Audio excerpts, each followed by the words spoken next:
Aarav. रिवॉन for revenge एक काल्पनिक कथा है।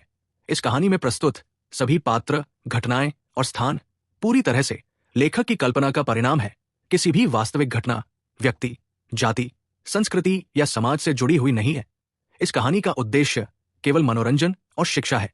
हम किसी भी प्रकार की धार्मिक, सांस्कृतिक या सामाजिक भावनाओं को ठेस पहुंचाने का उद्देश्य नहीं रखते हैं। यदि किसी श्रोता को इस कहानी में कोई अंश अनुचित या असंगत प्रतीत हो, तो कृपया इसे काल्पनिक और मनोरंजन के रूप में ले। इस कहानी का श्रेय पूरी तरह से लेखक को जाता है। कहानी प्रस्तुति में हमारा एक भी श्रेय नहीं है, हम बस कहानी को आवाज देते हैं। अब आगे। आरव ने बेपरवाही से उस पर एक नजर डाली और कहा, मूर्ख, तुम किस मूर्ख को डांट रहे हो? कनिकेश ने गुस्से से कहा, तुम्हें डांट रहा हूं, मूर्ख, ये भी नहीं जानते? आरव ने मुस्कुराते हुए कहा, हाँ। जोरदार हंसी की एक और लहर। कनिकेश को इतना गुस्सा आया कि वो फटने ही वाला था। वो गुस्से से दहाड़ा और बोला, बच्चा, मैं तुमसे फिर से लड़ना चाहता हूं। बात खत्म करके कनिकेश का शरीर रिंग की तरफ तेजी से बढ़ा।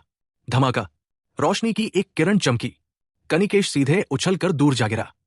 साफ था, मेजबान ने उसे अब और मौका नहीं दिया था। अगला, आरव ने बेपरवाही से कहा।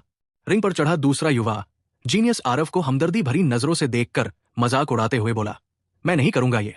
धमाका, वो कहना चाहता था कि वो कनिकेश जैसा नहीं बनेगा, इस तरह की छोटी मोटी गलती नहीं करेगा, लेकिन वो भी कनिकेश जैसा ही था। अपनी बात पूरी करने से पहले ही सीधे रिंग से बाहर उड़ गया।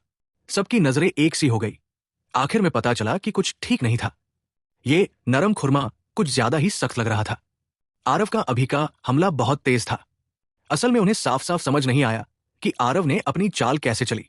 पहले जो दो लोग हारे, वे इसलिए नहीं हारे क्योंकि आरव ने चुपके से हमला किया था, बल्कि इसलिए हारे क्योंकि वे हमलों पर बिल्कुल भी रिएक्ट नहीं कर पाए। जो लोग यहां आ पाए, वे सभी जीनियस के जीनियस थे, सभी चालाक लोग थे। कोई अब भी कह सकता है कि पहला एक तुक्का था। 2 नंबर अब निश्चित रूप से कोई तुक्का नहीं था। अगला। ठीक तभी आरव की आवाज उनके कानों में मौत को तेज करने वाले ताबीज जैसी सुनाई दी। धमाका, धमाका, धमाका। एक के बाद एक आकृति रिंग में उड़ती गई। पीछे खड़े लोगों के चेहरे और भी बदसूरत होते गए। ये नरम खुरमा कैसे था?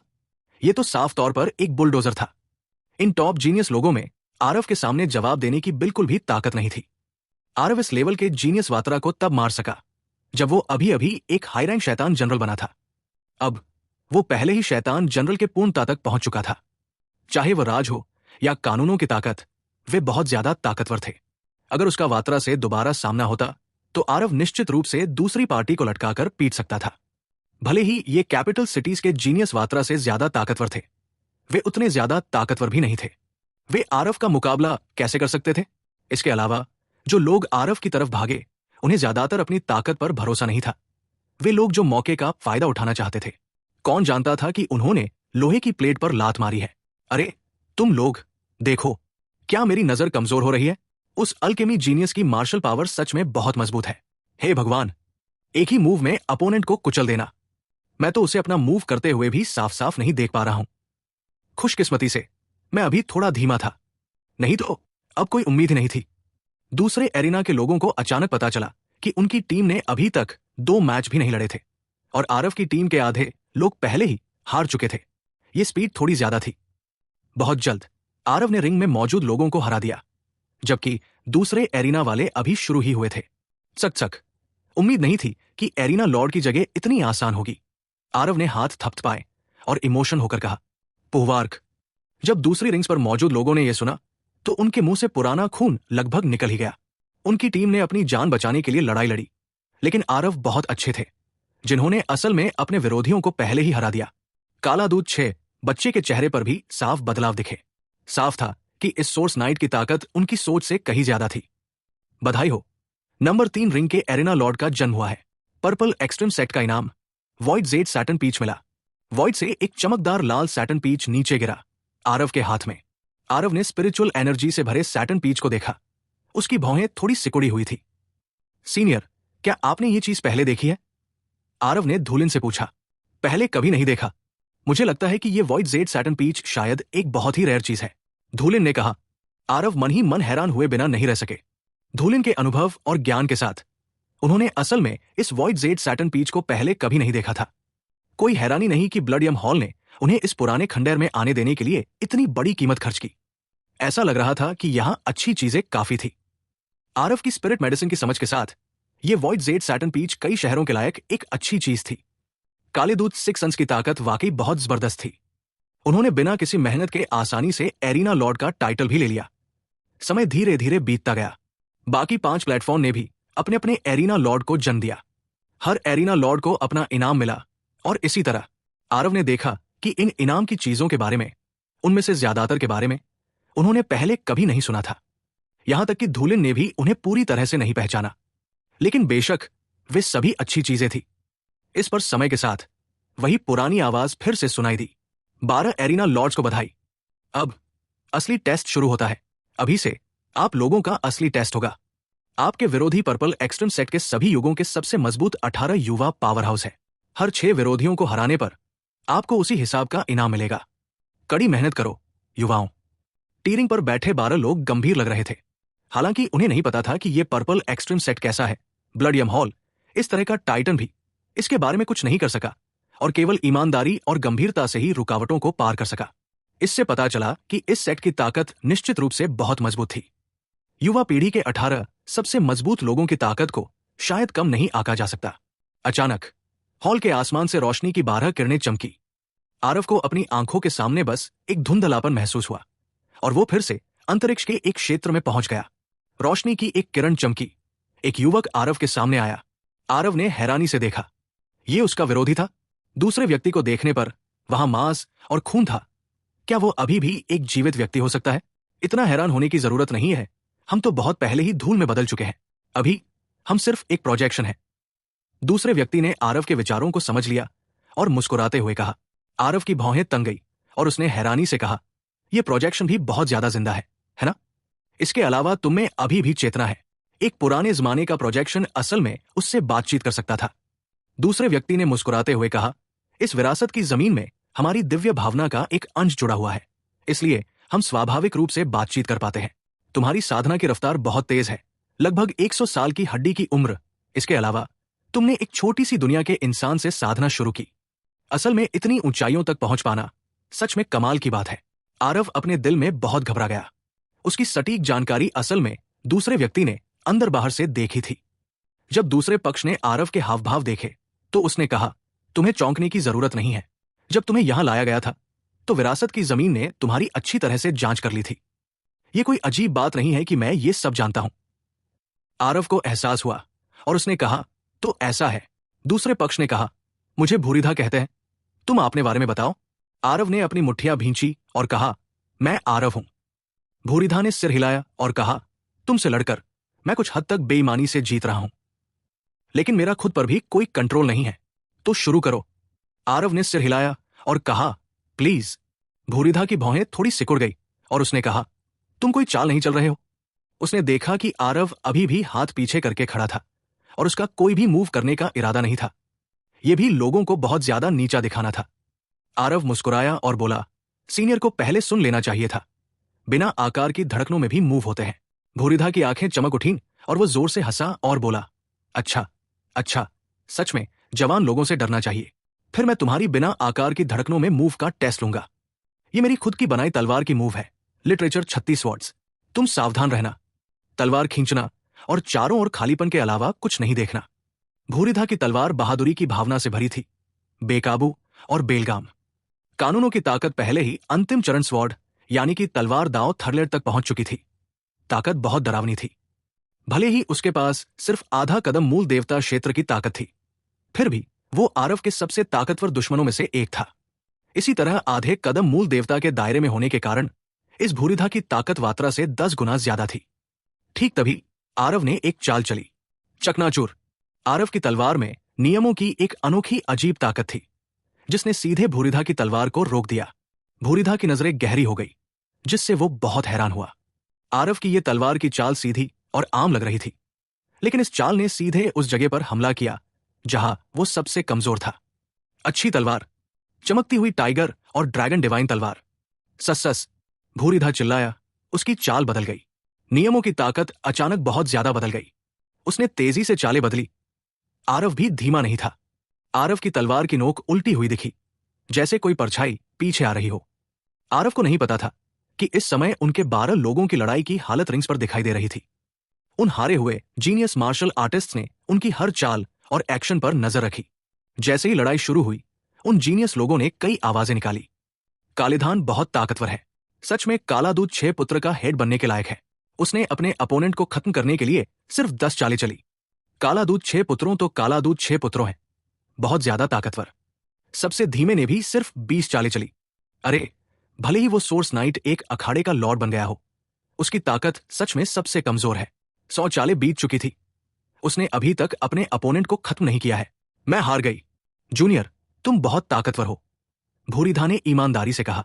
आरव मुस्कुराया और बोला, सीनियर भी बहुत ताकतवर है, तुम्हारी तलवारबाजी ने मुझे बहुत प्रेरणा दी। भूरिधा जोर से हंसी और बोली, असल में तुम मुझे एक ही चाल में हरा सकते थे, लेकिन तुमने मुझसे 500 से ज्यादा चालें लड़ी। ये मेरी तलवारबाजी की ताकत जानने के लिए है और आपने आपको निखारने के लिए है ना? आरव मुस्कुराया और मना नहीं किया। भले ही भूरिधा की ताकत वात्रा से कहीं ज्यादा थी, आरव उसे डेब्रेक को छोड़कर एक ही चाल में हरा सकता था। अभी के आरव के लिए स्वर्ग झलक दायरे में अब कोई विरोधी ढूंढना पहले से ही बहुत मुश्किल था। क्या बढ़िया बेढंगा चालें हैं। तुम्हारी तलवार की कला शायद परफेक्शन की हद तक पहुंच सकती है। ठीक है, तुम पहले ही लेवल पास कर चुके हो और वहां अपने अगले विरोधी से मिल सकते हो। बाहर जब सबने देखा कि आरव ने आखिरकार पहले विरोधी को हरा दिया है, तो वे मजाक उड़ाने से खुद को रोक नहीं पाए। खासकर कनिकेश, उसने मजाक उड़ाते हुए कहा, अरे, तो क्या हुआ अगर वो एरिना लॉर्ड बन गया? क्या वो अभी भी एक सपोर्टिंग कैरेक्टर नहीं है? हाँ, कनिकेश, ये मत कहो कि अंगूर खट्टे हैं क्योंकि तुम उन्हें खा नहीं सकते। उसे कम से कम एरिना लॉर्ड का इनाम तो मिल ही गया है, लेकिन वो सच में सबसे नीचे भी हो सकता है। उसकी ताकत के साथ दूसरा राउंड पास करना भी बहुत मुश्किल है। ये 18 लोग सबसे ताकतवर कहे जाते हैं, वे ठीक ठाक दिखते हैं। कालीधान पहले ही 3 लोगों को हरा चुका है। मान लो कि कुछ 106 लोगों को हराना मुश्किल नहीं है। इस समय कालीधान, जिसे काला दूत 6 पुत्र का नंबर एक व्यक्ति कहा जाता था, पहले ही लगातार 3 लोगों के खिलाफ जीत चुका था और अभी चौथे व्यक्ति के साथ एक जबरदस्त लड़ाई में था। लेकिन इस समय कालीधान पहले जैसा नहीं हो सकता था। अपने विरोधी को हराने के लिए सिर्फ 10 चालों का इस्तेमाल कर रहा था। उनके सभी विरोधी बिना किसी अपवाद के आधे अधूरे शैतान कमांडर दायरे थे। साफ है, कालीधान वे 6 पहले से ही ज्यादा जोर लगा रहे थे। धमाका, एक अखाड़े के मालिक को उसके विरोधी ने सीधे टुकड़े टुकड़े कर दिया। जीनियस लोगों की ये भीड़ डर से हैरान रह गई। तभी उन्हें पता चला कि यह राउंड इतना आसान नहीं लग रहा था। एक छोटी सी गलती और जान पर बनाई। बाकी 3 एरिना लॉर्ड्स की ताकत साफ तौर पर बहुत कमजोर थी। वो सिर्फ दूसरे राउंड तक टिका रहा और हार मानने का मौका दिए बिना ही उसके अपोनेंट ने उसे सीधे मार गिराया।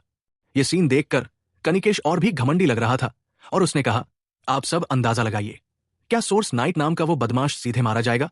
हाँ, ऐसा होने की बहुत संभावना है।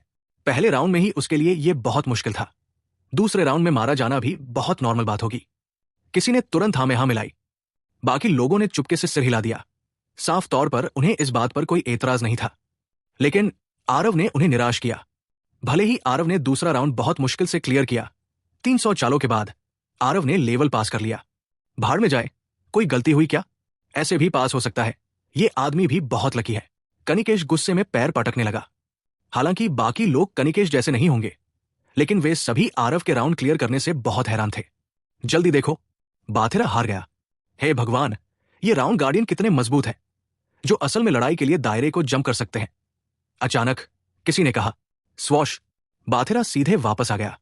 रिंग से नीचे आते हुए बाथिरा का एक्सप्रेशन बहुत बुरा था। काला दूत 6 सन में से एक होने के नाते उसकी ताकत लगभग सबको नजरअंदाज कर रही थी। अब वो असल में एक आधे कदम वाले शैतान कमांडर से हार गया। वो हमेशा दूसरों को चैलेंज करने के लिए दायरे कूदता था, आज वो असल में दूसरों से पीछे रह गया था। भले ही ये पता नहीं कितने साल पहले का एक युवा जीनियस था। बाथिरा, क्या ये गोल्ड गार्डियन सच में इतने मजबूत है? किसी ने हिम्मत करके पूछा। जब उन्होंने रिंग पर प्रोजेक्शन देखे तो वे सिर्फ दोनों पार्टियों के मूव्स देख सकते थे, नियमों का उतार चढ़ाव नहीं। असली सिचुएशन को समझना बहुत मुश्किल था। बाथिरा का चेहरा उदास था। उसने सिर हिलाया और कहा, बहुत ताकतवर। उनके कानूनों की ताकत असल में सभी अंतिम चरण थर्ड हेवन तक पहुंच गई थी, यहां तक कि भव्य पूर्णता लोक तक भी। इसके अलावा उनके कानूनों का इस्तेमाल कम से कम मन की एकता तक पहुंच गया था। इसके साथ ही उनकी मार्शल टेक्निक बहुत पावरफुल है। उनकी ओवल ताकत बहुत पावरफुल है। मेरे लिए उनके हाथों हारना गलत नहीं है। हिस। सबने ठंडी सांस ली। तभी उन्हें उन राउंड गार्डियन की ताकत का साफ अंदाजा हुआ। थोड़ी देर में 2 और काले दूत 6 पुत्र थे जो 5वें राउंड में हार गए। अब जो लोग अभी भी इस लेवल को क्लियर करने में लगे हुए थे, उनमें से सिर्फ 4 लोग बचे थे। 3 काले दूत, 6 सन्स और साथ ही आरव की प्रोग्रेस स्पीड बहुत धीमी थी। सबका इंटरेस्ट पहले ही खत्म हो चुका था। सबकी नजर कालीधान पर टिकी थी। इस समय कालीधान 6ठे राउंड के गार्डियन के साथ एक जबरदस्त लड़ाई में था। दोनों लोग लगभग पहले से ही गुस्से में थे। तब तक लड़ते रहे जब तक आसमान और धरती धुंधला नहीं हो गए। अगर मैंने अपनी आंखों से नहीं देखा होता तो मैं सच में ये मानने की हिम्मत नहीं करता कि सच में कोई आधा कदम शैतान कमांडर है जो कालीधान को इस हद तक मजबूर कर सकता है। हाँ, मुझे उम्मीद नहीं थी कि पुराने जमाने के पावर हाउस सच में इतने ताकतवर होते थे। ये तो बस 6ठा इंसान है। 18वां इंसान कितना डरावना होगा। भले ही कानून में कोई हिंसक बदलाव नहीं हुआ था, बस अंदाजों पर भरोसा करके वे पहले से ही लड़ाई की हालत की तेजी महसूस कर सकते थे। बूम! आखिरकार कालीधन को एक मौका मिला। उसने अपने विरोधी को एक ही मुक्के से उड़ा दिया। नंबर 1 एरिना लॉर्ड 6ठा राउंड पास किया। एक निम्नग्रेड दिव्य भगवान रहस्यमयी खजाना हासिल किया। वो पुरानी आवाज एक बार फिर सुनाई दी। जैसे ही सबने सुना, उनके चेहरों पर बहुत ज्यादा वाली नजरें थी। दिव्य भगवान रहस्यमयी खजाना, जो शैतानी भगवान रहस्यमयी खजाना भी था। ये कुछ ऐसा था जिसे इस्तेमाल करने की काबिलियत सिर्फ शैतानी भगवान पावर हाउस के पास थी। भले ही ये शैतान भगवान का रहस्यमयी खजाना आखिर में ब्लड यम हॉल को देना ही था, लेकिन ब्लड यम हॉल पक्का एक बड़ा इनाम देगा। प्रोजेक्शन में कालीधान के चेहरे पर गर्व था। साफ था, वो भी इस 6ठे राउंड के गार्डियन को हराकर पूरी तरह खुश और संतुष्ट था। कालीधान सच में 6 बेटों में नंबर 1 होने के लायक है। उसकी ताकत बहुत ज्यादा है। कालीधान पहले ही 6ठा राउंड पास कर चुका है। सोचो वो अभी कितने लोगों को हरा सकता है। मेरा अंदाजा है वो कम से कम 9वें राउंड तक तो क्लियर कर ही सकता है। तुम सब देखो, वो बच्चा। अचानक कोई शौक में चिल्लाया। बाथिरा ने देखा कि कालीधान को शैतान भगवान का रहस्यमयी खजाना मिल गया है और वो अभी खुश नहीं था। जैसे ही कोई चिल्लाया, उसने तुरंत गहरी आवाज में कहा, किस लिए फालतू का हंगामा कर रहे हो? सोर्स नाइट नाम का वो बच्चा असल में 5वें राउंड तक क्लियर हो गया। वो आदमी ऐसे चिल्लाया जैसे कुछ समझ से बाहर देख रहा हो। बाथिरा का चेहरा उतर गया। नंबर 3 एरिना की तरफ देखते हुए उसे पता चला कि आरव सच में 5वें राउंड तक पहुंच गया था। सब लोग शौक से पीले पड़ गए। वे सब पूरी लगन से कालीधान पर ध्यान दे रहे थे, लेकिन उन्हें उम्मीद नहीं थी कि आरव असल में अनजाने में 5वें राउंड तक पहुंच गया। बाथिरा 5वें राउंड में हार गया।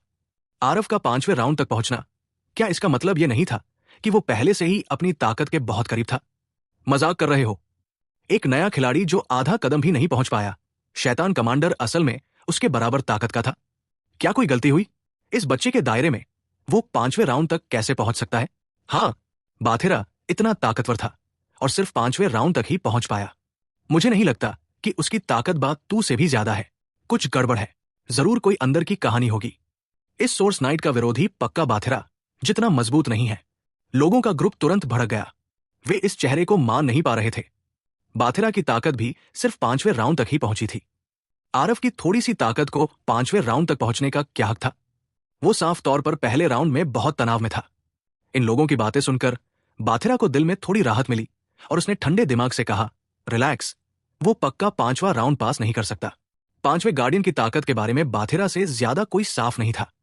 अगर आरव 5वां राउंड भी पास कर लेता तो उसे सच में शक होता कि कुछ गड़बड़ है। इस समय कालीधान आराम कर रहा था, चैलेंज जारी रखने की तैयारी कर रहा था। हर राउंड के बाद वो जगह अपने आप मार्शल आर्टिस्ट को अपनी ताकत वापस पाने में मदद करती थी। इसमें सिर्फ 15 मिनट लगते थे और चैलेंजर पीक स्टेट में होता था, जबकि काला दूत 6 पुत्रों में से बाकी 2 अभी 6ठे गार्डियन के साथ जबरदस्त लड़ाई में थे। ऐसा लग रहा था कि ये थोड़ा थकाने वाला था। इस समय और 2 हारे हुए काला दूत पुत्र भी वापस आ गए थे। ये देखकर कि बाथिरा पहले ही हार चुका था, वे कुछ हैरान हुए बिना नहीं रह सके। बाथिरा, तुम सच में इतनी जल्दी हार गए? उनमें से एक ने पूछा। बाथिरा की ताकत उन कुछ लोगों में बीच में थी। बाथिरा ने सिर हिलाया और कहा, मैं जीतने के लिए बहुत ज्यादा उतावला था। एक लापरवाही और मैं हार गया। हालांकि अगर मैं और कोशिश भी करूं तो भी वो बेकार है। मैं 6ठा राउंड पास नहीं कर सकता, चाहे कुछ भी हो जाए। उन दोनों लोगों ने सहमति में सिर हिलाया। अचानक उन्होंने अपने आसपास के लेंस से देखा। उनके चेहरों पर हैरानी साफ दिखी। ये बच्चा सच में 5वें राउंड तक पहुंच गया? क्या कोई गलती हुई है? बाथिरा ने कहा। मुझे भी कुछ समझ नहीं आ रहा। अभी जब सब लोग कालीधान को छठा राउंड पार करते हुए देख रहे थे तो ये लड़का हैरानी से 5वें राउंड में पहुंच गया। दोनों लोग चुप थे। क्या इसका मतलब ये नहीं था कि आरव की ताकत भी लगभग उनके बराबर थी, जबकि इस समय आरव पहले ही 5वें राउंड के गार्डियन से भिड़ चुका था। सब लोग बिना नजरें हटाए नंबर 3 एरिना को देख रहे थे। ये देखना चाहते थे कि आरव में ऐसी क्या काबिलियत है कि वो असल में 5वें राउंड तक पहुंच सका। आरव अभी भी शांत दिख रहा था, अपने अपोनेंट के साथ लड़ाई में उलझा हुआ। अपोनेंट के जोरदार हमलों के आगे आरव थोड़ा तनाव में लग रहा था, लेकिन आरव बहुत जिद्दी था। हर बार वो खतरे को सुरक्षा में बदल सकता था। कुछ गड़बड़ है। मुझे याद है कि जब ये लड़का पहले राउंड में था तो वो आधा मरा हुआ सा था। जब वो चौथे राउंड में पहुंचा तो भी वो ऐसा क्यों है? कनिकेश ने अचानक कहा। उसे हैरानी हुई कि आरव की अभी की लड़ाई पहले राउंड से बिल्कुल अलग नहीं लग रही थी। ऐसा लग रहा था जैसे उसके विरोधी बिल्कुल भी मजबूत नहीं हुए थे। इस बात पर तुरंत कई लोगों ने हाँ कर दी। हाँ, वो भी पहले राउंड में हार रहा था। 5 से 600 चालों के बाद वो बिना किसी वजह के जीत गया। दूसरा राउंड ऐसा लग रहा था जैसे ये टूल हो सकता है कि सच में कुछ गड़बड़ है। बकवास। ये पुराने खंडहर, हर कोई पहली बार अंदर आ रहा है। इसमें क्या गड़बड़ हो सकती है? जैसे ही सब लोग एक साथ बात कर रहे थे, आरव की तलवार अजीब तरह से उसके विरोधी की छाती में घुस गई। आरव जीता। हॉल में एकदम सन्नाटा छा गया। सब लोग ये सीन हैरानी से देख रहे थे। ऐसा कैसे हो सकता है? क्या ऐसा हो सकता है कि आरव की ताकत पहले ही काले दूध 6 पुत्रों से ज्यादा हो गई हो? ये भी बहुत नकली था, है ना? अरे यार, यहां जरूर कुछ गड़बड़ है। इस बच्चे का विरोधी पक्का हमारे जितना ताकतवर नहीं है, बाथिरा ने गुस्से से कहा। बाकी 2 लोगों के चेहरे भी कांच जैसे चमक रहे थे और उन्होंने हैरानी से कहा, यहां जरूर कुछ गड़बड़ है। उन्होंने पहले भी कहा था, यह बच्चा हमेशा ऐसा ही आधा मरा हुआ रहता है, फिर भी वो हर बार राउंड क्लियर कर लेता था। अगर कुछ गड़बड़ नहीं है तो मैं अपना सिर मरोड़ लूंगा ताकि वो उसे गेंद की तरह लात मारे। फुस। ठंडी रोशनी की एक किरण चमकी। काला दूध 6 बेटों में से एक का सिर सीधा उड़ गया। उसकी शैतान आत्मा भी टुकड़ों में पिस गई।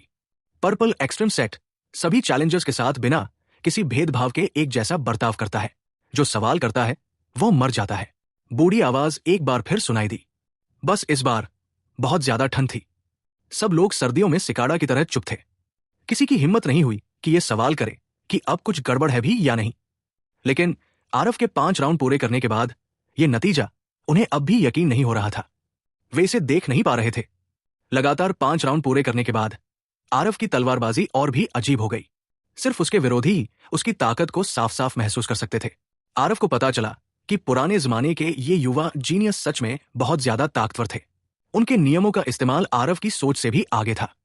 उनसे आरव ने बहुत कुछ सीखा। अभी सीखते हुए और बेचते हुए आरव ने पाया कि अंदाजे से समानताएं बनाते हुए स्पेशल नियमों के बारे में उसकी समझ और गहरी होती गई। स्पेशल नियम सबसे ऊंचे दर्जे के नियमों में से एक थे और समझने में सबसे मुश्किल नियमों में से भी एक थे, जिन्हें हेवनस्पैन दुनिया ने पूरी दुनिया में माना था।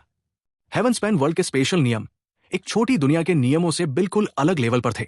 यहां तक कि बड़े लेवल के मूल देवता क्षेत्र के पावर हाउस भी समझ नहीं पा रहे थे। ये अपने आप में कई समस्याओं का इशारा था। सिर्फ आधे कदम के दिव्य भगवान यानी कि दिव्य प्रभु क्षेत्र तक पहुंचकर ही कोई स्पेशल नियमों की दहलीज को छू सकता था।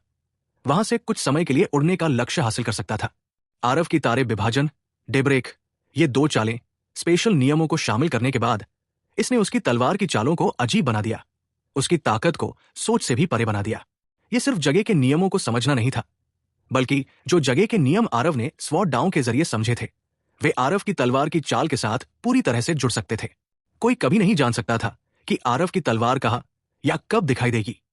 छठे अपोनेंट को हराने के लिए नंबर 3 एरिना लॉर्ड को बधाई। एक लोग्रेट दिव्य प्रभु क्षेत्र रहस्यमयी खजाना मिला। ये आवाज आई जिससे सब कांप उठे। छठा राउंड क्लियर कर लिया। बस ऐसे? क्या तुम मजाक कर रहे हो? क्या ऐसा हो सकता है कि इस आदमी की कोई लिमिट नहीं है? सच में भूत दिख रहे हैं। ये बच्चा क्या चाल चल रहा है? उसे ऐसा क्यों लगता है कि वो हर बार हारेगा लेकिन आखिर में जीत जाता है?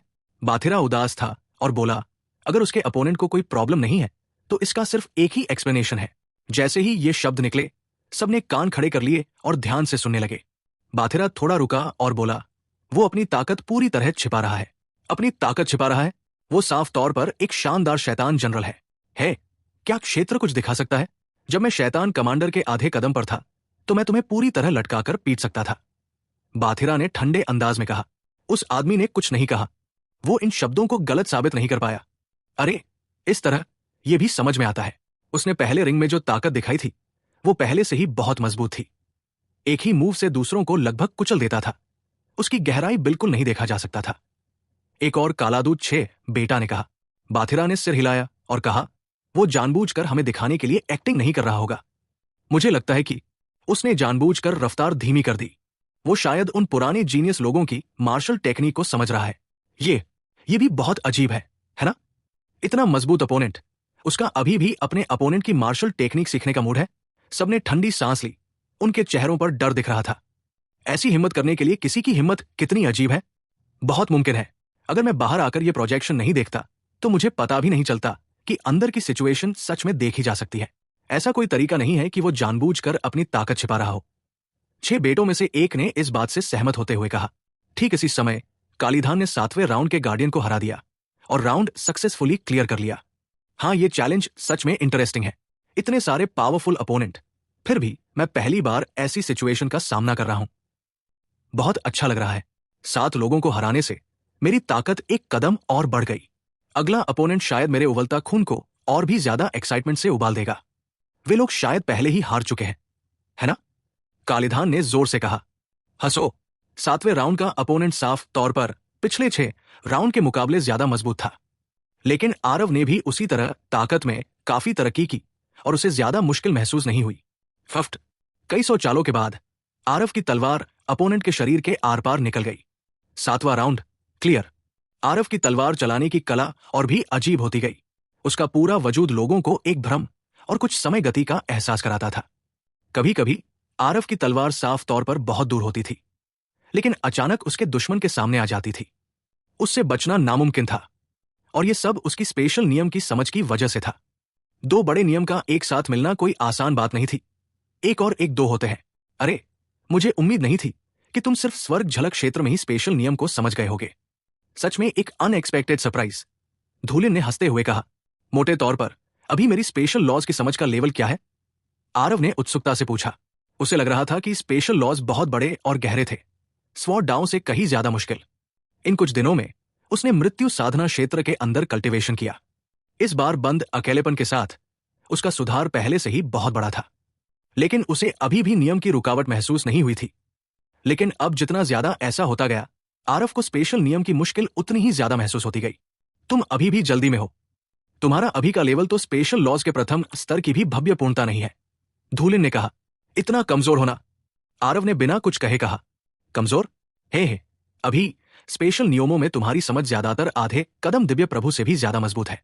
भले ही वो एक सच्चा दिव्य प्रभु पावर हाउस हो, वो भी सिर्फ स्पेशल नियमों के सामान्य प्रतलेर यानी कि प्रथम स्तर का इस्तेमाल कर सकता है। स्पेशल नियम उतने आसान नहीं है जितना तुम सोचते हो। आरव ने जब सुना तो वो बहुत हैरान हुआ। उसे स्पेशल नियमों की समझ पूरी तरह से इसलिए थी क्योंकि उसने अंदाजे से समानताएं निकाली थी। ये नियम कितना पावरफुल था उसे बिल्कुल अंदाजा नहीं था। अब धूलिन को ऐसा कहते हुए सुनकर तभी उसे एक सहज एहसास हुआ।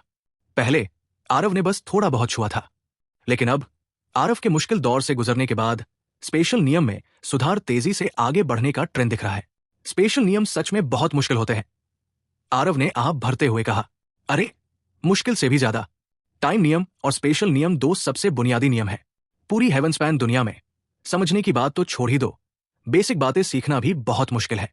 तुम ये नहीं देखते कि वे दिव्य प्रभु क्षेत्र पावर हाउस कैसे आसमान में उड़ते हैं और धरती में सुरंग बनाते हैं। असल में वे स्पेशल नियम को बिल्कुल नहीं समझते। ये सब इसलिए कर पाते हैं क्योंकि दुनिया की ताकत में ही स्पेशल नियम का एक हिस्सा होता है।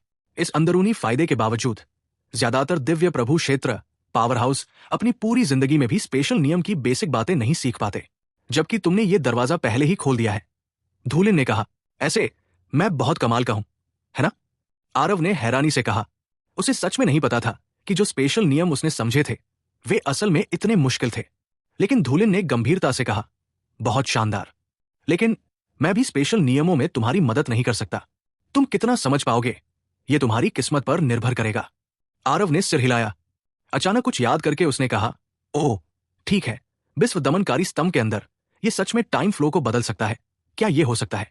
धूलिन ने सिर हिलाया और कहा, यह सही है।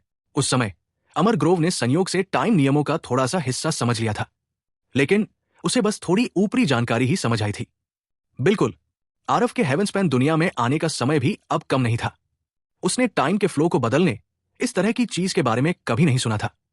पता चला कि यह असल में स्वर्गीय एम्पारियन अमरग्रोव की अनोखी सीक्रेट टेक्निक थी। बस थोड़ी सी ऊपरी जानकारी समझकर वो टाइम फ्लो रेशियो को 1 से 10 में बदल सकता था। अगर कोई टाइम के नियमों को पूरी तरह समझ ले तो ये कितना डरावना होगा। आरव ये सोचकर डर गया। अपने विचार इकट्ठा करते हुए आरव ने 8वें गार्डियन को चुनौती देते हुए राउंड क्लियर करना जारी रखा। इस समय कालीधान और 8वें गार्डियन की लड़ाई पहले ही खत्म होने वाली थी। बूम!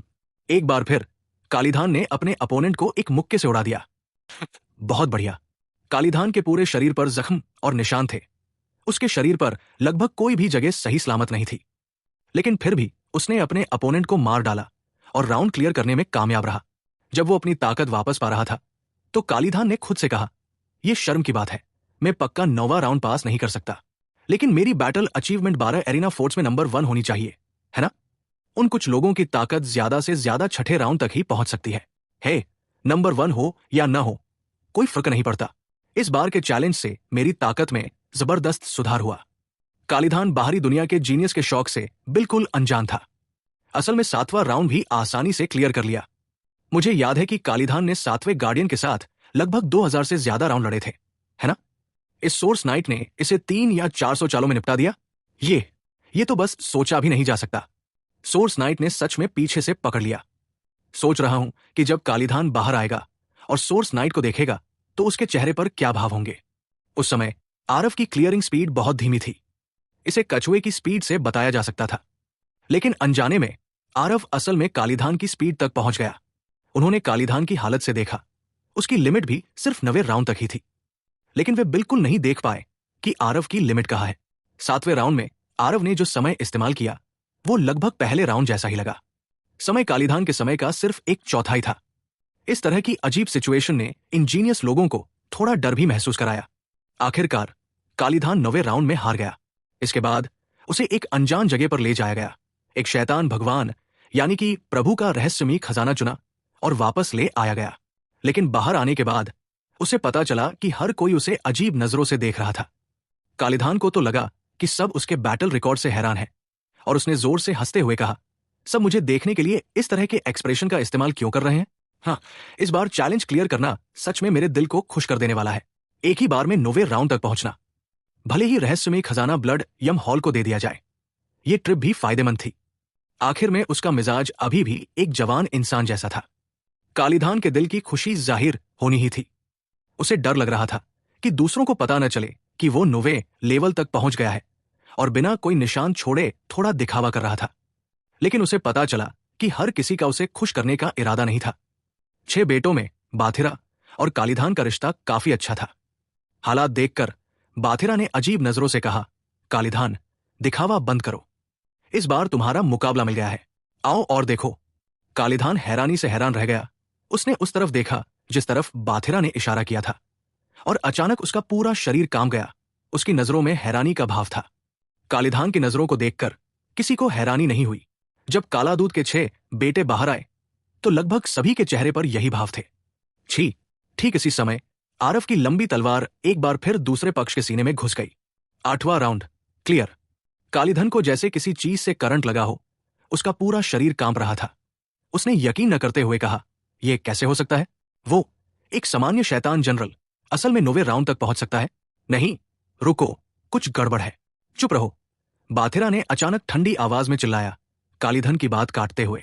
कालीधन डर के मारे चौंक गया और बस गुस्से से भड़कने ही वाला था। लेकिन तभी उसने बाथिरा को ठंडी आवाज में कहते सुना, अगर तुम मरना नहीं चाहते तो अपना मुंह बंद करो। बाथिरा, तुम मुझ पर गुस्सा करने की हिम्मत कैसे की? कालीधान ने उदास होकर कहा। बाथिरा ने उसे ऐसे देखा जैसे किसी बेवकूफ को देख रहे हो और कहा, तुम जो कहना चाहते हो हम सब जानते हैं, हमसे एक ने कहा और फिर वो मर गया। कालीधन का एक्सप्रेशन बदल गया। सबकी आंखों में देखते हुए उसे अचानक कुछ समझ आया। शुरू में हमारे विचार भी तुम्हारे जैसे ही थे, लेकिन अब हमें पता चला कि शायद ये उतना आसान नहीं है जितना हम सोचते हैं। उसकी ताकत सच में बहुत मजबूत है, बाथिरा ने कहा। कालीधान पर ऐसा लगा जैसे ठंडे पानी के बेसिन से छींटे पड़ गए हों। पहले वाली वो बहादुरी भरी जबरदस्त तेजी बिना किसी निशान के एक साथ गायब हो गई। वो असल में पहले नहीं था। आरव को देखकर, जो अभी प्रोजेक्शन में एक जबरदस्त लड़ाई में था, कालीधान को अचानक जिंदगी पर थोड़ा शक होने लगा। क्या ऐसा हो सकता है कि वो सच में एक सामान्य शैतान जनरल से हार गया हो? इस नतीजे ने उसे कुछ हद तक मानने से रोक दिया। उसने आरव को देखा जो प्रोजेक्शन में कुछ जूझ रहा था, और अचानक उसे थोड़ी तसल्ली मिली और उसने ठंडी मुस्कान के साथ कहा, इस 8वें गार्डियन की ताकत, मैं तो बिल्कुल क्लियर हूं। वो इसे किसी भी तरह से क्लियर नहीं कर सकता। जैसे ही उसकी आवाज धीमी हुई, सबने उसे फिर से अजीब नजरों से देखा।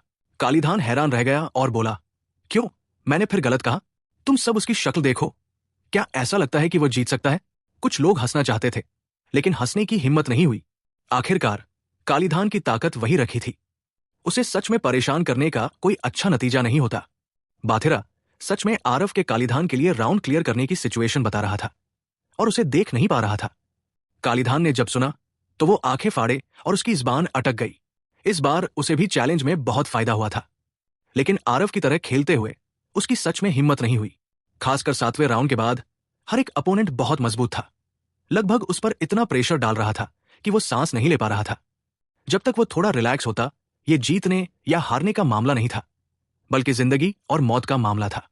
इसके साथ कालीधान का अब कोई गुस्सा नहीं था। वो दूसरों के साथ अखाड़े में अकेले प्रोजेक्शन को देख रहा था, लेकिन अपने दिल में वो आरव के 8वें गार्डियन से हारने के लिए पागलों की तरह दुआ कर रहा था। लेकिन वो बहुत जल्दी निराश हो गया। आरव का एक सादा और आम वार सीधे उसके अपोनेंट के सिर पर लगा। 8वां राउंड क्लियर। प्रोजेक्शन से देखने पर यह मूव बहुत सादा और आम लग रहा था। उन्हें समझ नहीं आ रहा था कि गार्डियन इतनी आसान तलवार को भी क्यों नहीं रोक पाया। भले ही सबने अपने शक जाहिर करने की हिम्मत नहीं की, लेकिन दिल की गहराइयों में सबका शक पहले कभी दूर नहीं हुआ था। जब ये बदमाश बाहर आएगा तो मेरा उससे मैच जरूर होगा। मुझे नहीं लगता कि यहां कुछ भी गड़बड़ नहीं है, कालीधन ने मन ही मन ठंडी सांस लेते हुए कहा। आरव की लड़ाई की कामयाबी ने सच में उसकी इज्जत को रौंद दिया था। काला दूध 6 बेटों में नंबर 1 इंसान होने के नाते वो ये मान नहीं पा रहा था। हालांकि चमत्कार अभी खत्म नहीं हुआ था। आरव ने हैक चालू कर दिया था और अब भी बिना किसी हड़बड़ी के आगे बढ़ रहा था। 9वां राउंड, 10वां राउंड, 11वां राउंड, 12वां राउंड। 12वां राउंड क्लियर करने और दूसरा इनाम पाने के लिए नंबर 3 एरेना लॉर्ड को बधाई। वो बूढ़ी आवाज एक बार फिर सुनाई दी। सबकी रीढ़ में ठंडक दौड़ गई। ये आदमी किस लेवल तक क्लियर करेगा? क्या ऐसा हो सकता है कि वो पूरा निकल जाएगा? ये भी बहुत अजीब है। आखिरी 6 राउंड तो पहले से भी ज्यादा मुश्किल है। शायद उसे भी अपनी लिमिट तक पहुंच जाना चाहिए था, है ना? बाहर की आवाजों के बारे में आरव को बिल्कुल पता नहीं था। इस दौरान आरव की ताकत बहुत तेजी से बढ़ी हुई कही जा सकती थी। न सिर्फ स्वॉर्ड दांव के नियमों की उसकी समझ पहले ही तीसरे लेयर वाले स्वर्ग के शुरुआती स्टेज के भव्य पूर्णता तक पहुंच चुकी थी, बल्कि उसने स्पेशल नियमों में भी बहुत तरक्की की थी। आरव को लग रहा था कि उसके स्पेशल नियम शायद पहले लेयर वाले स्वर्ग के शुरुआती स्टेज के भव्य पूर्णता तक पहुंच रहे हैं। 13वें राउंड की गार्डियन एक बहुत ही खूबसूरत और ठंडी दिखने वाली औरत थी। नौजवान, इस सीढ़ी तक चल पाना तुम बहुत कमाल के हो। लेकिन बात यही खत्म होती है, औरत ने कहा। आरव मुस्कुराया और बोला, लंबी चौड़ी बातें मत करो, चलो शुरू करते हैं। मेरी तलवार पहले ही प्यास और भूख नहीं सह पा रही है। ठंडी औरत की भौहें तन गई और उसने ठंडी खर्राटों के साथ कहा, कितना घमंडी बच्चा है, मेरी तलवार लो। आरव जोर से हंसा और बोला, एक और तलवार चलाने वाला, एकदम सही। बात खत्म होने पर आरव ने चेजिंग मून छोड़ा। उसका फिगर तुरंत गायब हो गया। आरव की स्पीड बहुत तेज थी। उसे नंगी आंखों से बिल्कुल भी दिखाई नहीं दे रहा था। खटखट 2 तलवारें एक दूसरे से टकराईं। लंबी तलवार से आरव के शरीर में ठंडी हवा का एक झोंका आया, जिससे वो लगभग जम गया। आरव का शौक बिल्कुल भी मामूली नहीं था, बिजली की तरह पीछे हट रहा था। अचानक आरव के कान में ठंडी औरत की आवाज आई, भागना चाहते हो?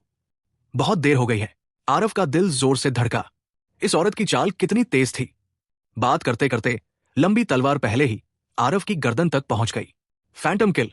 जिंदगी और मौत के उस पल में आरव ने बिना किसी हिचकिचाहट के फैंटम किल का इस्तेमाल किया। उसकी स्पीड अचानक बहुत ज्यादा बढ़ गई। इस तलवार को चकमा देते हुए बाल बाल बचा। खटखट खटखट खटखट। दोनों लोग बहुत तेज थे। पलक झपकते ही 100 तलवारें बदल ली, लगभग बराबर। आरव के दिल में इससे ज्यादा बड़ा झटका नहीं लग सकता था।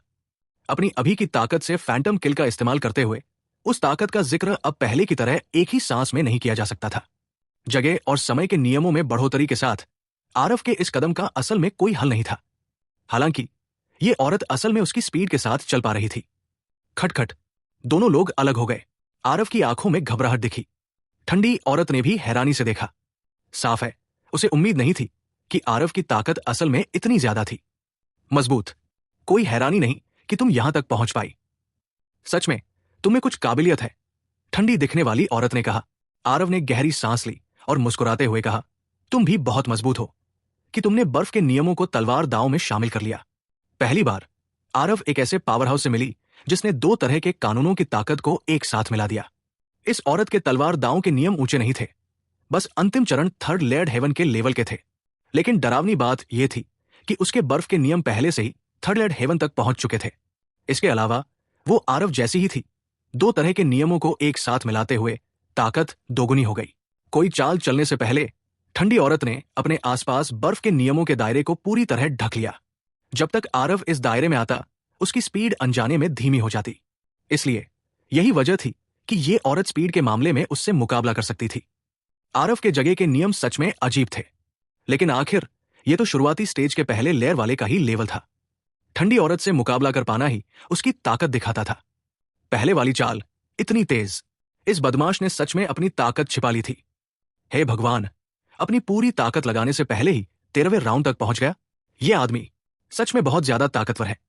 हालांकि वे नियमों की ताकत के उतार चढ़ाव, आरव की मूवमेंट टेक्निक की स्पीड को महसूस नहीं कर सके, फिर भी वे इसे महसूस कर सकते थे। फैंटम किल को छोड़ते ही आरव की स्पीड बहुत बढ़ गई।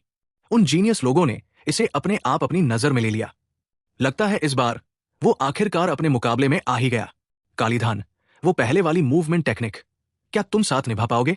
बाथिरा ने अचानक कालीधान से पूछा।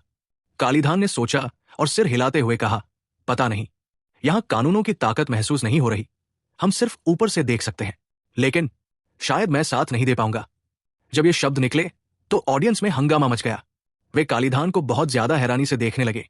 उन्हें उम्मीद नहीं थी कि उसने सच में खुद आरव से कमतर होने की बात मान ली है।